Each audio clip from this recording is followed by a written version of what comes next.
Kontrol sosial merupakan metode yang digunakan untuk mencegah terjadinya penyimpangan serta mengarahkan masyarakat untuk bertindak sesuai norma dan makna nilai sosial yang sudah ada dalam lembaga masyarakat. Sebagai makhluk sosial yang dinamis, setiap individu dalam masyarakat akan selalu berubah dan berkembang. Individu itu akan selalu berinteraksi dengan yang lainnya sehingga menghasilkan suatu perubahan sosial, baik itu hasil interaksi yang bersifat kemajuan maupun kemunduran. Perubahan tersebut bisa mengubah tatanan sosial yang sudah ada sehingga menimbulkan ketidakseimbangan sistem sosial. Kontrol sosial merupakan tindakan pengawasan yang dilakukan dari suatu kelompok kepada kelompok lain guna memberikan arahan terhadap peran individu atau kelompok sebagai bagian dari anggota masyarakat, agar tercipta situasi bahkan keadaan kemasyarakatan yang sesuai dengan apa yang diharapkan. Jenis kontrol sosial. Yang pertama, menurut sifatnya. Menurut sifatnya, pengendalian sosial terdiri atas 3. Yang pertama, pengendalian sosial preventif. Jenis pengendalian sosial yang dimana dilakukan dengan tujuan agar bisa mencegah terjadinya penyimpangan sosial di dalam lingkungan masyarakat. Yang kedua, pengendalian sosial represif. Pengendalian represif merupakan pengendalian sosial yang mana dilakukan oleh masyarakat seperti setelah terjadinya penyimpangan. Yang ketiga, pengendalian sosial kuratif. Pengendalian sosial yang bersifat kuratif merupakan pengendalian sosial yang mana dilakukan di saat terjadinya penyimpangan sosial tersebut. Yang kedua, menurut cara atau perlakuannya. Menurut cara atau perlakuannya terbagi atas 2. Yang pertama, pengendalian sosial persuasif.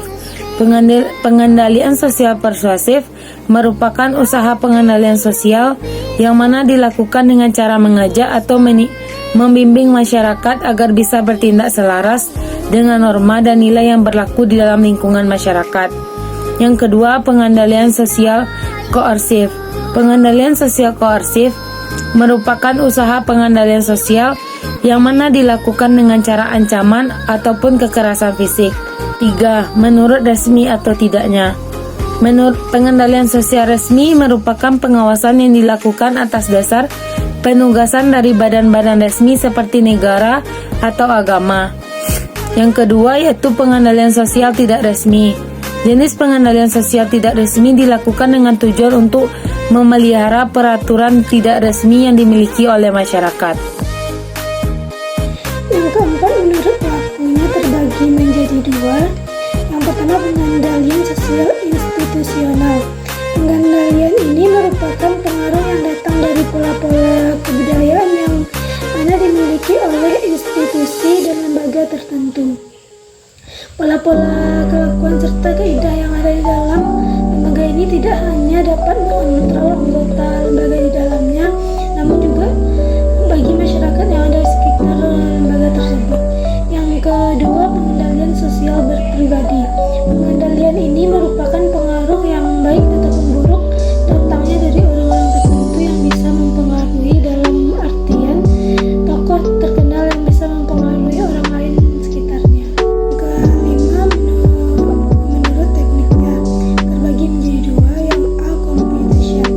Computation merupakan jenis pengendalian sosial yang mana dilakukan agar bisa menciptakan kondisi serta situasi yang sedemikian rupa agar seseorang ataupun masyarakat bisa menjadi tentram, tenang, serta damai sehingga nantinya bisa menjadi patuh dan taat pada norma dan nilai yang berlaku. Yang kedua, persuasion merupakan jenis pengendalian sosial yang mana dilakukan dengan cara menyampaikan norma dan nilai secara terus-menerus dan berulang-ulang kepada individu atau masyarakat yang melakukan penyimpangan ataupun untuk mencegah terjadinya penyimpangan dengan tujuan apa yang sudah disampaikan bisa masuk ke dalam jiwa seseorang sehingga masyarakat dapat tersadar dan taat dengan norma-norma yang berlaku. Bentuk-bentuk kontrol sosial. 1. Gosip atau yang dikenal pula dengan rumor. Gosip biasanya membahas mengenai perilaku negatif yang dilakukan masyarakat tanpa didukung kejelasan oleh fakta-fakta yang ada. 2. Teguran. Teguran ini